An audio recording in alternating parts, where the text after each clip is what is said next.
Welcome to episode 7 of the Shelf Made podcast. Very excited to have Dave Hirschkop here from Dave's Gourmet. Dave's been on the Woosok platform for almost, since we launched the platform 2 years ago, and it's been great to work with him. Love the product. Always great connecting with him at every trade show, and very excited to have him on the podcast to talk to us about a very important topic. But first, Dave, would love for you to maybe introduce yourself and go a little bit over what Dave's Gourmet is. Sure. Dave's Gourmet is a 27-year-old specialty food company. We're originally known for the world's hottest hot sauces, but we actually mostly sell pasta sauce nowadays. Although we do sell a lot of hot sauce, creamy hot sauce. We have overnight oats. And we've had a lot of other products over the years that went by the wayside. But we're sort of innovative focused, and we like to experiment. Like to sort of have fun with things, and we just want to make people's lives a tiny bit better through what we do. And so you've obviously been in the industry for a long time. You've been in business for a long time. It was a 27-year-old startup, essentially, kind of like reinventing yourself every single year. But you have a very thoughtful approach to new store openings and velocity and being successful. And that's really what we're going to cover today. So I wondered, can maybe kind of go over, if you can kind of just reviewing what that approach is, how you approach a new store opening, how you approach your brand in a new store, and how are you really prioritizing velocity in these new accounts and making sure that you're growing thoughtfully over all these years. Sure. So, this may be a situation of do as I say, not as I do to some degree, because this is something we've learned over time. And, if you talk to private equity, who are some of the sharpest sort of people at looking at what we do strategically, this is what they wish more companies had done, and almost nobody does. And it's really taking the approach of not doing what is natural, which is, hey, I go to a trade show, or I do whatever avenue I do, and gosh, whatever chains or whatever like stores that sound exciting where I can get chunks of business, I'm going to do that. And I'm not really going to think that much about who they sell to, or how fast I'll sell there, or how I'll sell there, or how I'll promote. I'm not going to think all that through so much as I'm just going to sell because they want my product. So that's sort of the standard operating procedure of what we do. Now, what we should do is more of sort of this almost scientific approach of sort of the A/B testing. And so you go in the store, you sell to one store, you figure out how fast does my product sell. And then you start testing different levers and saying, well, if I demo, how fast does it sell? And then how fast does it sell afterwards? If I give a $1 discount, what does that do? If I do $1.50, so you figure out everything you can do, if you do a social media blitz, if you do, Facebook ads or geo-targeted ads of some kind. And so you figure out okay, I understand, how fast I sell, how fast I need to sell, what the levers are to get me to where I need to be. And then you test it in some other stores. You need to understand well, how do I sell in city stores, and how do I sell in rural stores, and how do I sell in, wealthy areas and poor areas, and, different, socioeconomic, breakdowns and all that. So you sort of understand at the end of the day, where you can sell effectively and where you can't sell effectively. But more than anything, you then understand and you can prove to other people, here's the economic model. And it's based on one store. Because if you can show, in a very narrow set of stores, like 80 stores, let's say, your economic model is very powerful, and you've had a chance to refine it and tweak it so to make it powerful, then expanding is much cheaper and faster and easier. And you hopefully at that point can be selective, because you'll know the chains that best fit my model are X and Y, and you go to them first, and they will recognize, if you've recorded all this, they'll recognize, wow, if you're selling like that in, Central Market and a couple other chains like that, then maybe Wegmans will recognize, wow, those are similar, high-end consumers. So if you can do those types of velocity numbers, turnover numbers there, then, we want you in here. And so you build success upon success. Yeah, and I think a few things to break down there. I think a lot of times brands go into retailers, and they kind of ask the retailer, hey, what's been successful in the past? And so they're using brands that have been successful in the past at those stores as kind of the barometers on how they should promote, how they should demo, and they don't necessarily go in there with a plan of their own. So I think this kind of thoughtful approach and just doing it one by one and measuring everything, you kind of go in from a position of strength with those new retailers versus having them kind of tell you, hey, listen, you got to do 8 BOGOs a year. You got to, demo this 40 times a month. This is what you have to do. This is what we know is successful. You can kind of say, hey, listen, we've done this already in this region. We know what's successful. We think this is the best way to go about it. And that plan of action is probably going to work better for your brand. I think the second thing too, is we see so many brands, especially, on WeStock too, like the spray and pray kind of method of growing sales and going after every single door possible, it just doesn't work, and it's going to set you up for failure because you financially just can't support all those stores. And if you're leveraging for store count, that's great, but you should really be leveraging your business around velocity. And I just don't think enough people are doing that.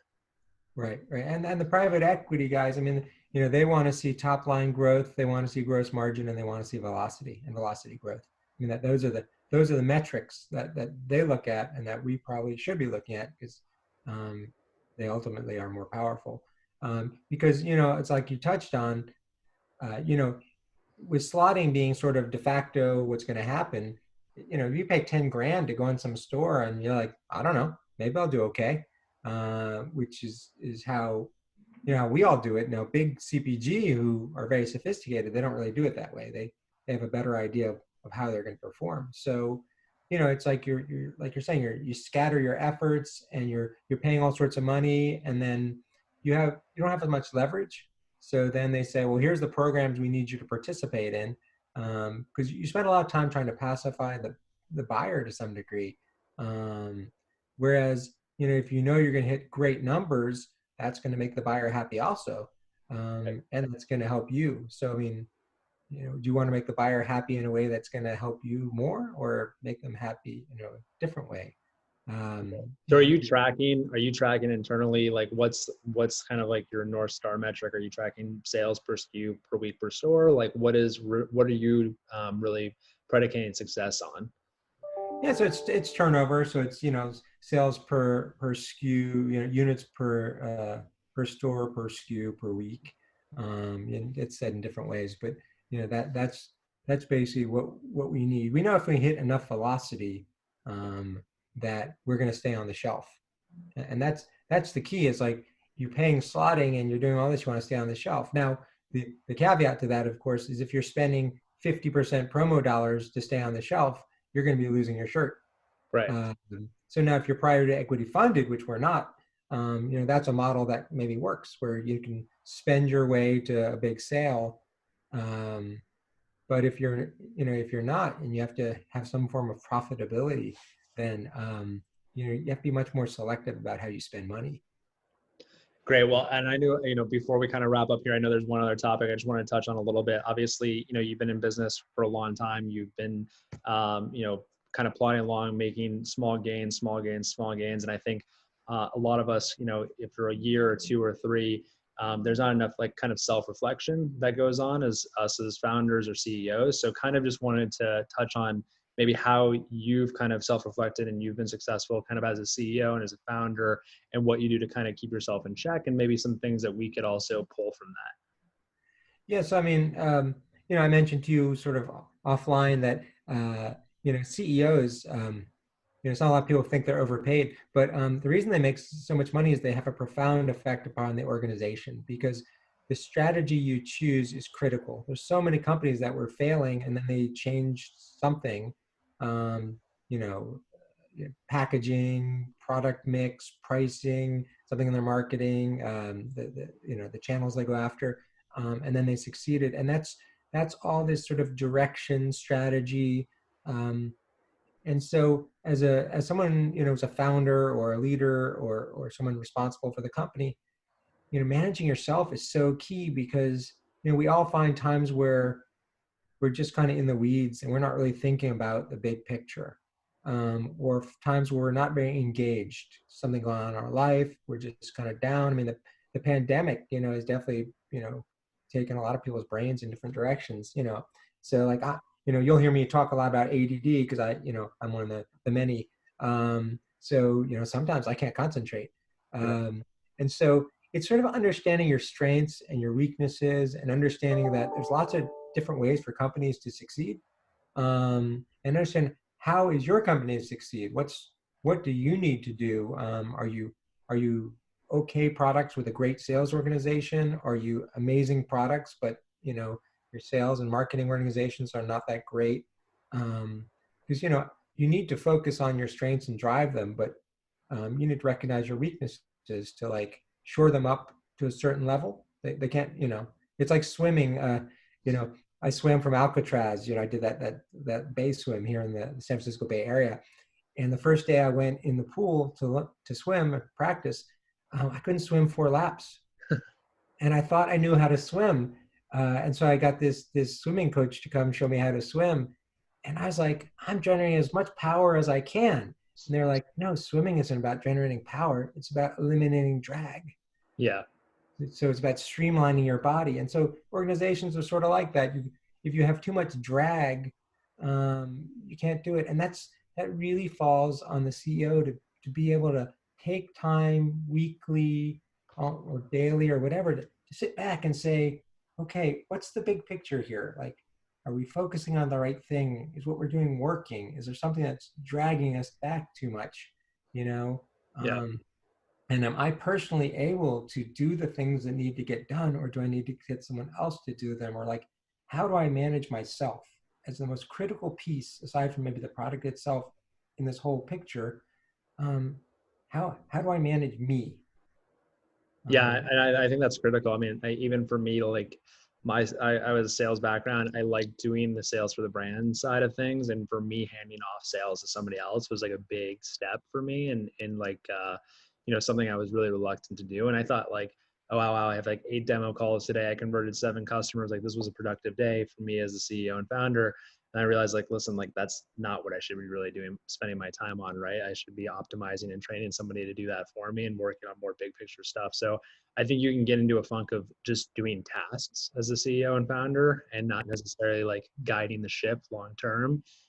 So yeah, I think that's super important and something that truly resonates with me. So I appreciate that insight. To sure. just kind of wrap up, where can people find Dave's Gourmet? How can they support you? And if they have any other questions, how can they reach out? Sure. We're just davesgourmet.com. You can find us on Amazon and a bunch of retailers. There's a store finder on our site. I'm Dave at davesgourmet.com. And, I get people every week asking me all sorts of questions, and I'm always happy to help. Awesome. Appreciate it, Dave. Thanks so much. Thanks. Appreciate it, Cameron. Cool. So yeah, so I'll edit that out. I think that